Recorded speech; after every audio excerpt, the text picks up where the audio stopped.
તો મિત્રો જો અત્યારે આપણે આવી ગયા ગાડી પાર્કિંગમાં મૂકીને ઘરે અને જો અત્યારે વાગ્યા છે રાતના 12:30. તો એ જો આ બંને જાગે છે હજી મારી રાહ જોઈને. તો આપણે આ વિડીયોને કરીએ અહીંયા પૂરો. મળશું સવારે બીજા એક નવા વિડીયોમાં. ત્યાં સુધી બધાને ગુડ નાઇટ. જય મેલડીમાં.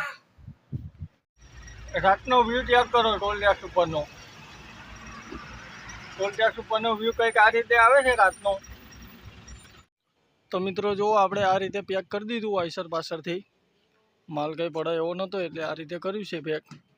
તો બિલ આવ્યા નથી, જોઈએ હવે કેટલા ટાઈમમાં બિલ આપે પછી નીકળીએ આગળ બિલ લઈને. તો મિત્રો ગુડ મોર્નિંગ, જય મેલડીમાં. આપણા એક નવા બ્લોગમાં તમારા બધાનું સ્વાગત છે. અત્યારે વાગ્યા છે સવારના 9 અને આપણે ગાડી ભરવા જવાનો પ્રોગ્રામ આવી ગયો છે. તો આપણે ગાડી ભરવા જવાનું છે ખેડાની પહેલાં વડાલા.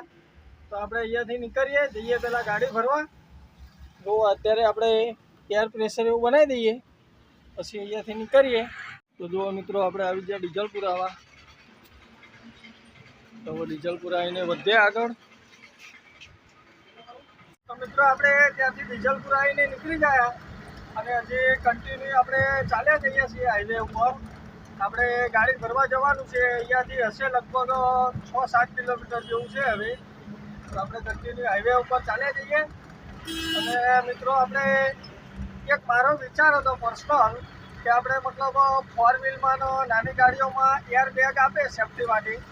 તો જે મોટી ગાડીઓ આવે 12 ચક્કા, 14 ચક્કા, 16 ચક્કા, એમાં મતલબ એ બધી ગાડીઓ 45 લાખ ઉપરની જ ગાડીઓ હોય. તો એ ગાડીઓમાં એર બેગ કેમ ના હોય? કોઈને ખબર હોય, કોઈ જાણતા હોય તો કમેન્ટ કરીને કહેજો કે એમની જિંદગીની સેફટીનું પણ વિચારવું જોઈએ કે શું કેમ.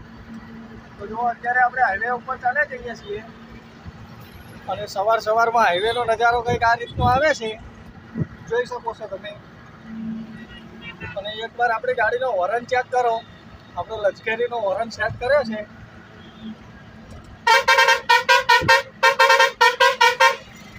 હોર્ન કેવો છે કમેન્ટ કરીને કહેજો. તો આપણે ચાલે જઈએ સીધા. હવે સીધા ભરવાનું છે. ત્યાં આગળ ડેસ્ટિનેશન ઉપર જઈને મળીએ, જોઈએ કેટલો ટાઈમ લગાડે છે, શું માલ છે. તો મિત્રો જો આપણે જે ગાડી ભરવાની હતી તે પહોંચી ગયા. આ રૂટનું છે હવે ગાડી ભરવાનું. તો જોઈએ હવે કેટલા ટાઈમમાં ભરે છે. પહેલાં લગાવીએ ગાડી ભરવા વાત કરીને. તો જુઓ અહીંયા આપણું આઈસર લગાવી દીધું ભરવા માટે. અહીંયાથી ભરાશે માલ. તો જોઈએ હવે કેટલો ટાઈમ લગાડે છે. તો મિત્રો આપણે પાછળ ગાડી ભરાવાની ચાલુ જ હતી. લગભગ 70% ગાડી ભરાઈ જાય અને આ લોકોનો લંચ પડ્યો એટલે બધા જમવા બેસી ગયા હતા. તો હવે જમીને આવીને ચાલુ કરશે ગાડી ભરવાની. અને ગાડી ભરાઈ જાય પછી આપણે અહીંયાથી બિલ લઈને નીકળીશું ખાલી કરવા જવા માટે. અને મિત્રો આપણે તમને એક જ કહેવાનું કે ટ્રકના વિડીયો ગમતા હોય તો મારી ચેનલને સબસ્ક્રાઈબ કરજો, સપોર્ટ કરજો. કેમ કે જે કોઈ બી ટ્રક વ્લોગ બનાવે છે એ કંઈ એટલું આસાન નથી. મતલબ ફૂડ વ્લોગ આ તે એ તો બધું બની જાય, ઈઝી છે. પણ મતલબ લગભગ જે લોકો ટ્રક વ્લોગ બનાવે છે એ તો લગભગ 90% સિંગલ ડ્રાઈવર જ હોય. અને આમાં તે ફોન બી વિડીયો શૂટ કરવાનો, પ્લસ ગાડી ચલાવવાની, સર્કલ ઉપર વિડીયો શૂટિંગ કરવાનું, બતાવવાનું, પોલીસવાળાને સાચવવાના, 2 વ્હીલ 4 વ્હીલવાળાને સાચવવાના અને પછી વિડીયો બનાવવાનો. એટલે ટ્રક વ્લોગ બનાવવા મતલબ બહુ કાઠું કામ હોય સિંગલ ડ્રાઈવરને. તો આટલો સપોર્ટ કરજો, સબસ્ક્રાઈબ કરજો. તો જોઈએ હવે કેટલા ટાઈમમાં ભરાય છે ગાડી, પછી આપણે નીકળીશું.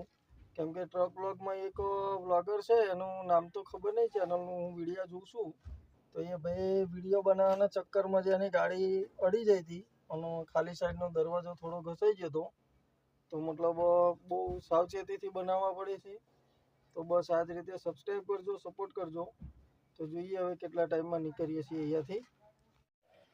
તો મિત્રો જુઓ અહીંયા આપણું આઈસર ભરાઈ ગયું અને આ રીતના કાર્ટૂન ભર્યા છે. તો આપણે પહેલાં પેક કરી લઈએ ગાડી. તો મિત્રો જુઓ આપણે આ રીતે પેક કરી દીધું આઈસર પાછળથી. માલ કંઈ પડે એવો નહોતો એટલે આ રીતે કર્યું છે પેક.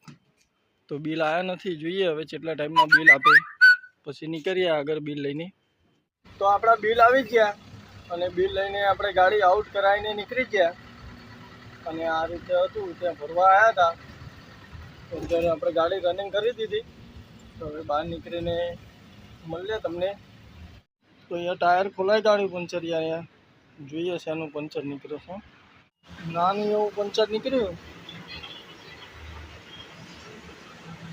મિત્રો આપણે ટાયર બદલાઈ પંચર કરી ત્યાંથી નીકળી ગયા અને અત્યારે ગાડી રનિંગ કરી દીધી.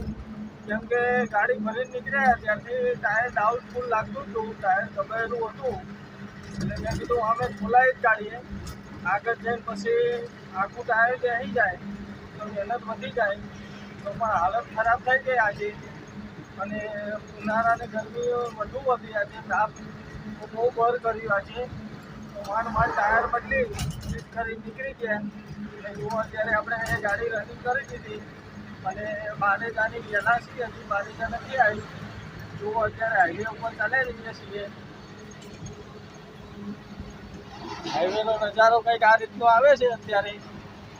પછી બારેજા લગભગ 8-1 કિલોમીટર જેવું હશે અહીંયાથી, 8-10 કિલોમીટર બતાવે છે.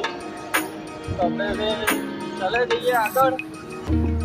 અને આપણે મિત્રો આ ગાડી ખાલી કરવા જવાનું છે, મતલબ સરખેજની અંદર લેવાની છે અમદાવાદ સિટીમાં. ત્યાંથી એવો માણસ આવશે બતાવવા, એ લઈ જશે. ક્યાંક પ્લાસ્ટિકમાં કે રીતે ખાલી કરવાની છે એવી વાત થઈ. તો જોઈએ હવે ક્યાં ખાલી કરાવે છે, શું કરે છે. અને માલ મિત્રો જે ભરે છે એ આપણે કાગળ ભરેલા છે, મતલબ ટમેટા પકાવવાની દવા હોય એવા કંઈ કાજુની ભાઈ બચાવી દે એ રીતના ભરેલા છે. તો આપણે ચાલી જઈએ હવે જોઈએ ત્યાં ફાઇનલી મિત્રો અત્યારે આપણે પહોંચી ગયા બાકરોલ ટોલ નાકા ઉપર. બાકરોલ ટોલનો નજારો કંઈક આ રીતનો આવે છે અત્યારે. વરસાદે ચડ્યો છે.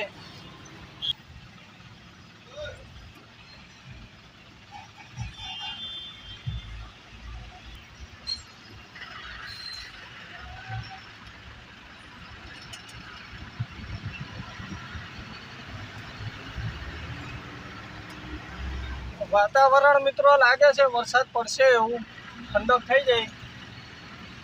તો જોઈએ હવે વરસાદ આવે છે કે નહીં. ટોલ ક્રોસ કરીને ચા પીવાની ગણતરી હતી પણ હવે નહીં પીએ,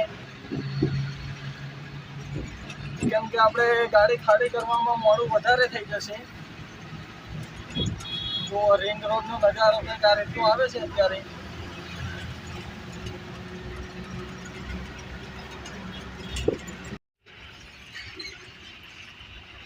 તો જુઓ મિત્રો આપણે ખાલી કરવાની હતી એ જગ્યા ઉપર આવી ગયા. અને આ સામે આઈસર પડ્યું નાનું, એ આપણે આની અંદર ખાલી કરવાની છે ગાડી. તો ત્યાં આગળ બિલટી એવું જમા કરાવીને આવ્યા, મળીને આવ્યા. તો એમને કીધું કે એક ગાડી પાછળ ત્યાં તો મજૂર ભરવા ગયા છે, તો એ ગાડી ભરીને આવે પછી તમારી ગાડી ખાલી કરવા લગાવવાની છે. તો અત્યારે જ્યાં છે એની એ રહેવા દો. એટલે આપણે અત્યારે ગાડી સાઈડમાં રાખીને બેઠા છીએ. તો જોઈએ હવે એમના કે મજૂર ક્યારે આવે છે પછી લગાવીએ આપણે ગાડી ખાલી કરવા.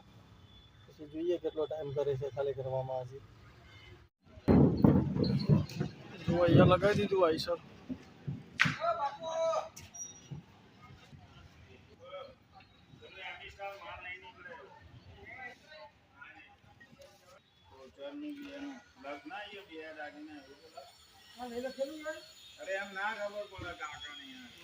તો મિત્રો આપણું આઈસર ખાલી થઈ ગયું અને આપણે અહીંયાથી નીકળીએ બહાર. અને જો આ ચોકડીની સામે એક હોટલ હતી, નાનું ઢાબા જેવું. તો આપણે ગાડી ખાલી થઈ ત્યાં સુધી ત્યાં જમી લીધું. એટલે હવે જમવાની કોઈ ઉપાધિ નથી. હવે સીધા ચાલે જ જશું ઘર બાજુ. ગાડી આપણે રાખી દઈશું પાર્કિંગમાં. તો જુઓ તમને હાઈવેનો નજારો બતાવું બહાર જઈને. આ બધો સિટી એરિયા છે. જો મિત્રો આ બધો છે સિટી એરિયા. અહીંયા અંદર ગાડી ના આવે, દિવસે નો એન્ટ્રી વાળો એરિયા છે આ બધો અમદાવાદનો. તો મતલબ તમે સમજી જાઓ એ રીતે આપણે વધારી દઈએ પોલીસવાળાને, એટલે જવા દે, વાંધો ના આવે. આપણે લોકલ આઈસરો હોય એટલે ચાલી જાય. તો જો આ રીતનો નજારો આવે છે રાતનો સિટીનો. તો હવે આપણે અહીંયાથી પેલા હાઈવે ઉપર ગાડી કાઢી લઈએ રિંગ રોડ બાજુ. આવી રીતે આપણે રિંગ રોડ ઉપર અહીંયાથી લઈ લઈશું ખાલી સાઈડ.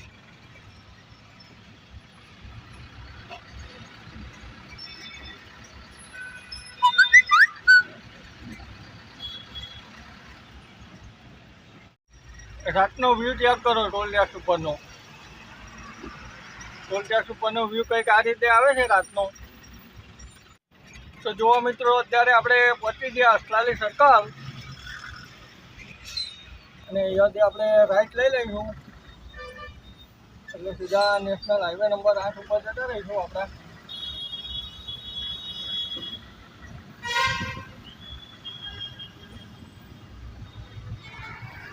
તો મિત્રો જુઓ, અત્યારે આપણે આવી ગયા ગાડી પાર્કિંગમાં મૂકીને ઘરે. અને જુઓ અત્યારે વાગ્યા છે રાતના 12:30. તો એ જુઓ આ બંને જાગે છે હજી મારી રાહ જોઈને. તો આપણે આ વિડીયોને કરીએ અહીંયા પૂરો. મળશું સવારે બીજા એક નવા વિડીયોમાં. ત્યાં સુધી બધાને ગુડ નાઇટ. જય મંગળમાં.